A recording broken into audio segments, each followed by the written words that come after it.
Your most expensive client is probably not complaining. They renew on time. They're easy to deal with, and they're also slowly breaking your business. Clients who cost a service business the most are not the ones sending difficult emails at midnight. Those ones you already know about. You've got a mental list. Expensive ones look fine from the outside. They pay on time, mostly. They don't escalate. But somewhere in the actual numbers, they are the reason your margins are not where they should be. There's 3 ways this happens. Scope creep. Without an audit, a project runs over, calls run long, deliverables expand. Softly and gently at first, you don't really notice because the client's so pleasant. No one checks whether the rate still makes sense. The effective hourly rate has been quietly cut down. Attention displacement. Some clients pay at one level but consume the energy of a client paying 3 times more or more. Actually, I had a client on a $59 per month plan and he was consuming more than my $1,800 clients left unchecked. So the client's actually paying more and now getting a version of you that's already spent because you wasted yourself on the people who overuse you. And then there's group contamination.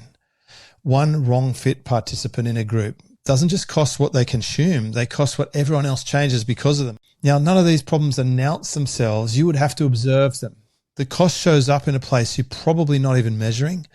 And I've learned this diagnostic because I used to run car dealerships. We had the most expensive accountants coming to our Mercedes-Benz dealership, and we used what's called a stock matrix.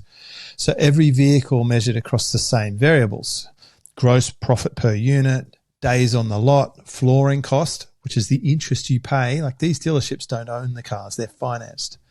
Reconditioning costs, sales rate.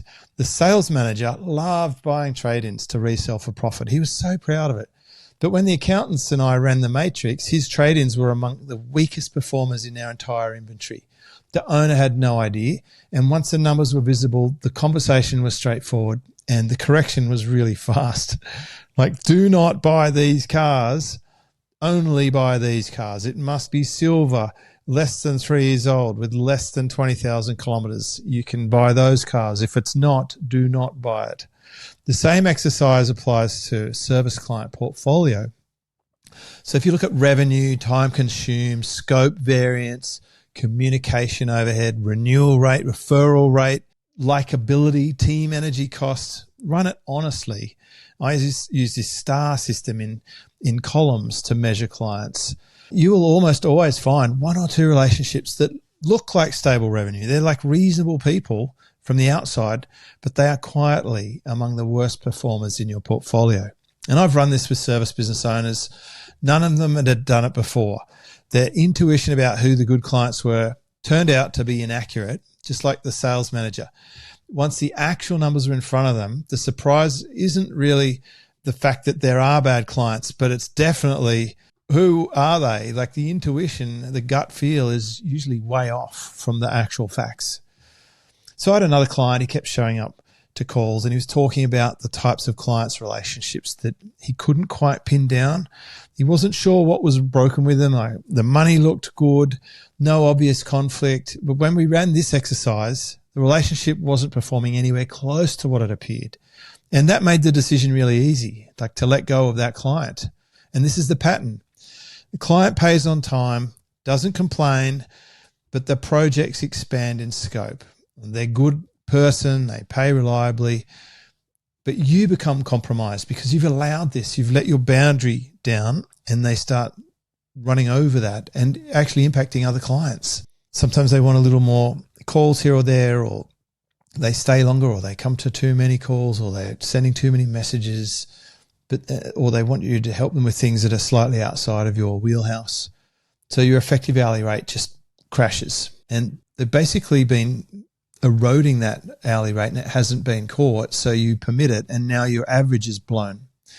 So this becomes a positioning cost. The client work pulls you towards a style of business that you actually don't enjoy, and you'll start resenting the work itself.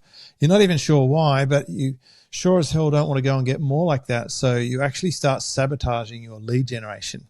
In my client's case, the exit was really simple. Like, the revenue will take an immediate hit, yes, but it is replaced with better clients. Your average will go up. The clear boundaries were set. Your work actually becomes enjoyable. You go and get more clients.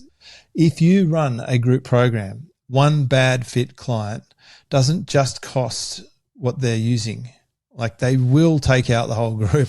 And the thing about my experiment with the 4 groups was that I'm the same coach. This is the most fascinating thing. I had the same me. I had 4 separate base camp groups. The 10 people were from the same feeding pool, like they were from my other membership. The only variable was the characters in the room.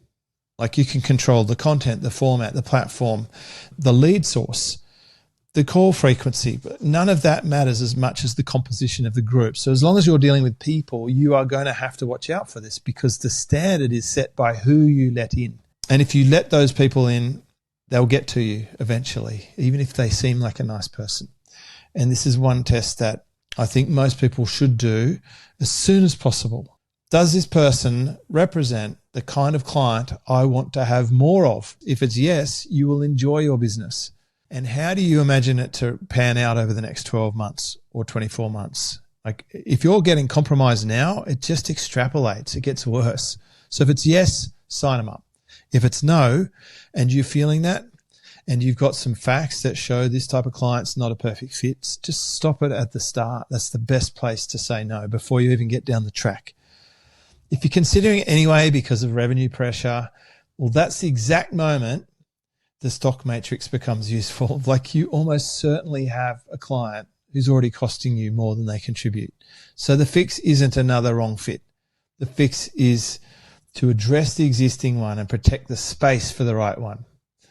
If you do this honestly, you're going to end up in a better place for your business. These restructuring conversations are not that difficult once you commit to it. Once you're aware of it, the facts speak for themselves. The revenue impact will be a little bit upfront, but so much better long term. It'll be simpler, more profitable, and easier to run.